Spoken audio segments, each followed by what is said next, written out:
Hello, you're watching News Mongolia and MNB World. I'm your host, Ayundel Basenko. Our top stories. COVID-19 heightened state of readiness regime extended until December 31st. COVID-19 Delta variant raises concerns for children as the new school year begins. President U.Khurelsukh to participate in Eastern Economic Forum 2021. For other news, stay tuned.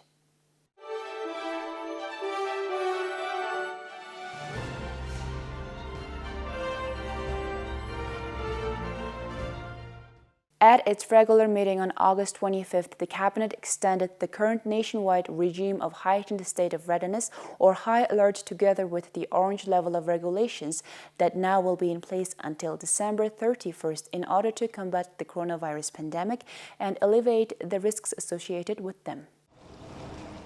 The regime is being adhered to by state and local government administrative organizations of the country's territorial units and all private enterprises and individuals. Under the coronavirus-related orange level of restriction, which is issued when Delta variant infections are confirmed and local cases recorded in the past 14 days, a complete and partial heightened state of readiness is declared and operations of public and private organizations and individuals are restricted to a certain extent depending on the pandemic situation. The decision to extend the current restrictions to prevent further transmission of COVID-19 and especially the Delta variant is made on the basis of recommendations from the World Health Organization, the Ministry of Health and experts, and a risk assessment team. Moreover, the Cabinet extended the present temporary suspension imposed on the movement of passengers through the country's border checkpoints, with the only exception being at the Chinggishang Air border crossing point until the end of December 31st, 2021. The measure is aimed to curb COVID-19 variant infections. On Thursday, according to a press release from the Ministry of Health, 2,467 new cases of COVID-19 were confirmed and 6 more people have died. In the past 24 hours, 2,467 new cases were confirmed and 1,465 people have recovered. Unfortunately, 6 patients, 2 men and 4 women died of COVID-19 complications. Among the new cases, 3 cases were imported, and out of the domestic cases, 773 were confirmed in Ulaanbaatar and 1,691 in rural provinces. At hospitals nationwide, 12,106 COVID-19 patients are being treated, which includes 339 pregnant women and 1,750 children with COVID-19. Out of them, 7,123 show mild symptoms of illness and 179 are in critical condition. Additionally, 12,036 patients are being treated at home under supervision from local hospitals.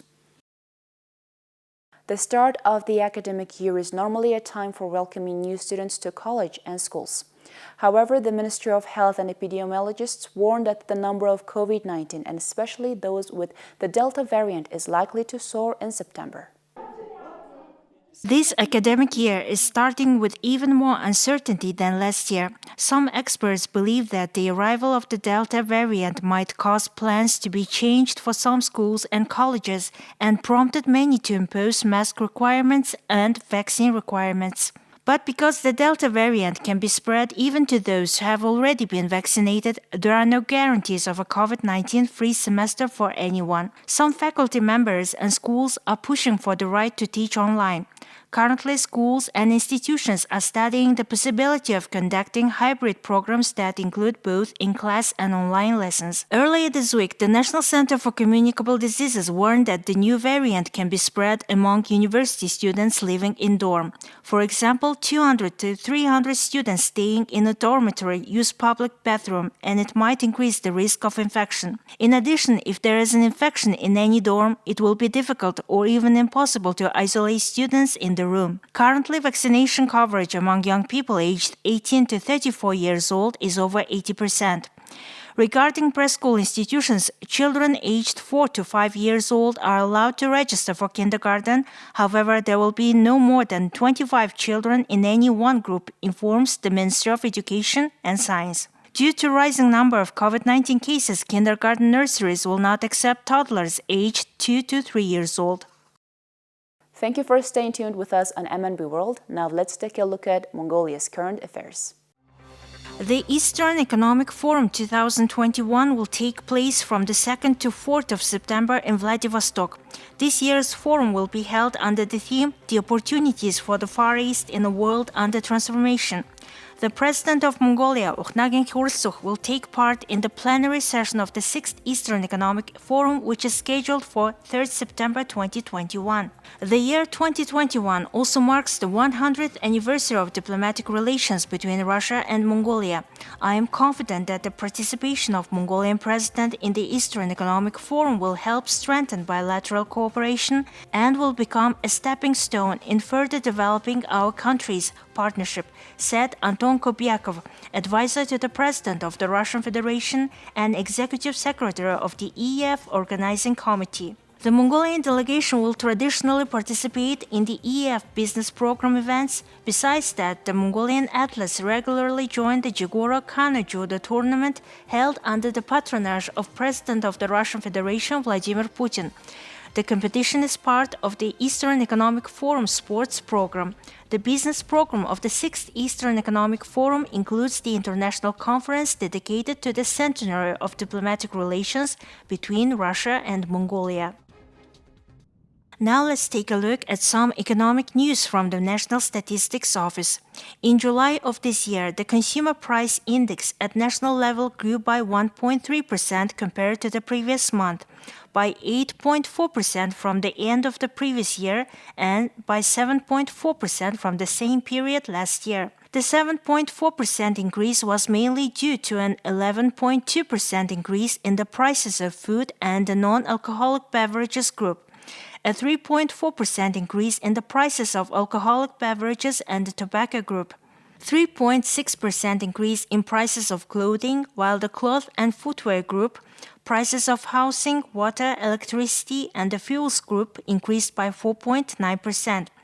There was also 5.6% increase in the price of medicine and health service group and 13.7% increase in prices of the transport group.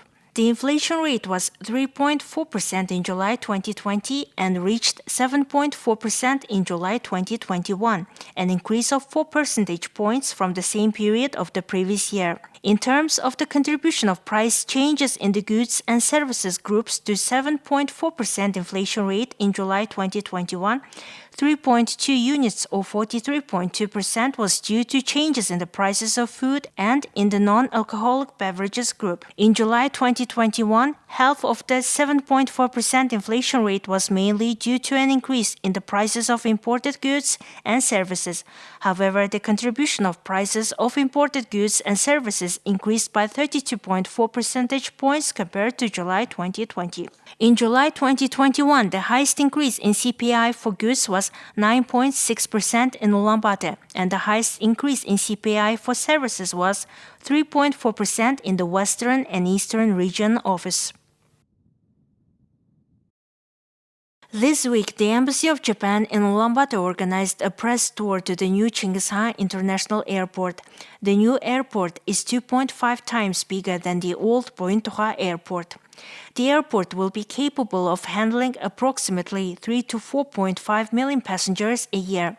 New infrastructure and reserved land will enable future expansions to serve an estimated 12 million passengers a year. It was constructed by a joint venture of the Mitsubishi Corporation and Chiyoda Corporation and will be operated by the Civil Aviation Authority of Mongolia. It meets all the requirements of the International Civil Aviation Organization. The airport features around 30 buildings, including a 3-story passenger terminal, an air traffic control tower, an operations building, and 3,600-meter-long concrete runway.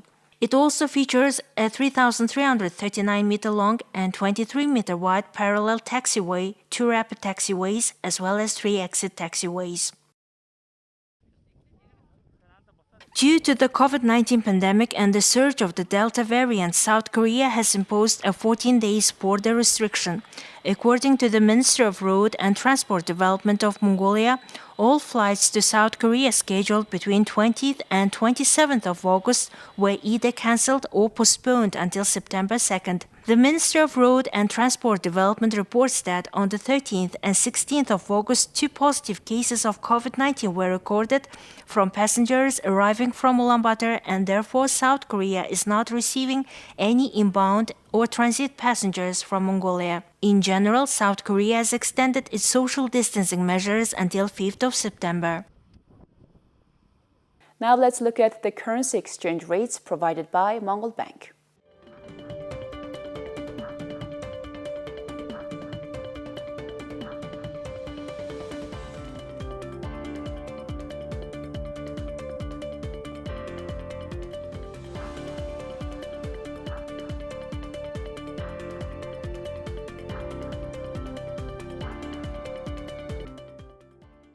And here is the weather forecast for major cities around the world.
Well, that's all for today. Thank you for staying with us on News Mongolia.